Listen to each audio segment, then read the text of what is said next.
Hora de falar sobre a primeira leitura de 2024. Mas antes de eu te dizer qual é, já se inscreva no canal, deixe seu like e ao final compartilhe esse vídeo com os amigos, tá bom?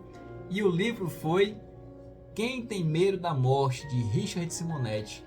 Este livro aqui é um livro muito agradável de ler, principalmente para quem é iniciante no espiritismo, quer tirar muitas dúvidas relacionadas à morte.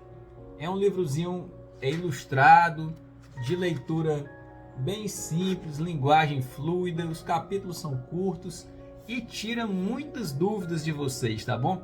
Aqui aborda temas, por exemplo, como suicídio, aborto, perda de crianças através do desencarne precoce, aquele muito famoso acontecimento da melhora da morte, a diferença entre morte e desencarnação, as consequências para o espírito de pessoas que desencarnam durante tragédias, formas, por exemplo, de se comportar no velório, de respeito ao desencarnado, como devemos fazer as homenagens àqueles que amamos e que já partiram para o mundo espiritual. São temas realmente muito relevantes e que nos deixam assim com muitas dúvidas, principalmente quando estamos iniciando no estudo do espiritismo.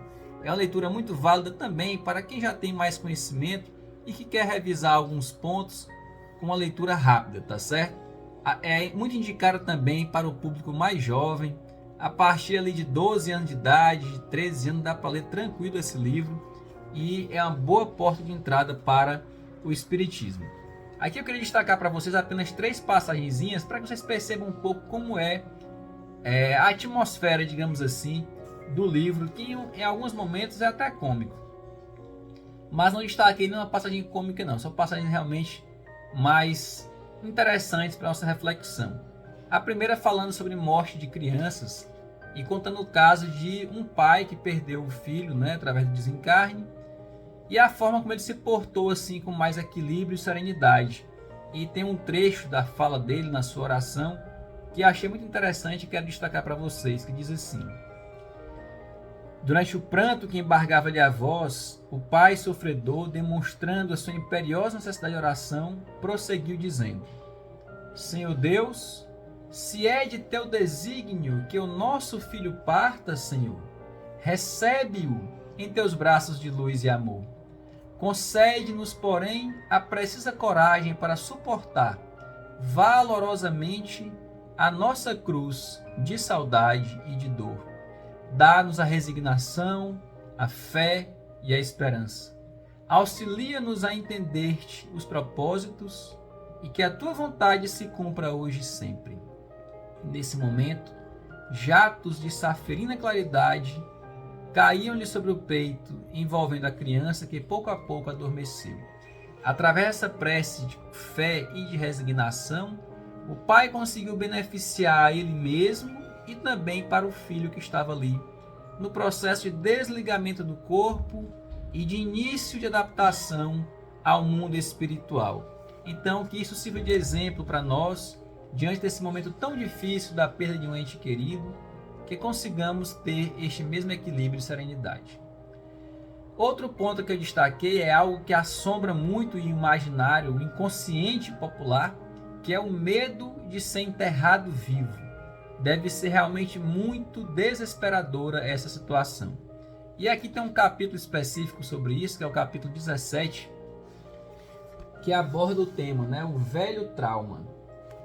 Aqui ele vai destacar para nós que essa preocupação decorre muito do receio de fatos antigos, que a medicina era pouco avançada e que acontecia realmente com uma certa frequência de pessoas passarem por essa situação. Todavia, com o avanço da medicina, isso se torna cada vez mais difícil de acontecer. Inclusive ele diz o seguinte: na atualidade, é praticamente impossível enterrar alguém vivo, desde que a família peça a presença de um médico, o que no Brasil é imposto por lei, já que não se pode providenciar o sepultamento sem um atestado de óbito firmado por profissional de medicina, e este não pode fazê-lo sem um competente exame do defunto, através do qual, ele cita aqui, com o estetoscópio, por exemplo, ele verificará tranquilamente se há circulação sanguínea sustentada pelos batimentos cardíacos. Se ocorre uma parada cardíaca, a morte consuma-se em 4 minutos. Além disso, há o exame oftalmológico também conclusivo, verificando-se a midríase, uma ampla dilatação da pupila, sem resposta aos estímulos luminosos. Nesse caso, sem dúvida, o falecimento estará consumado. Ele conclui o capítulo dizendo: parece-nos que os temores a respeito do assunto têm origem em problemas de desligamento, já que é muito comum o espírito permanecer preso ao corpo por algumas horas ou dias após o sepultamento, por despreparo para a morte. Ou seja, já houve a morte do corpo, mas o espírito não completou o desligamento dele, da parte material, e a repercussão do seu comportamento, da sua conduta no mundo espiritual, termina por fazer com que movimente aquele corpo ali dentro do caixão.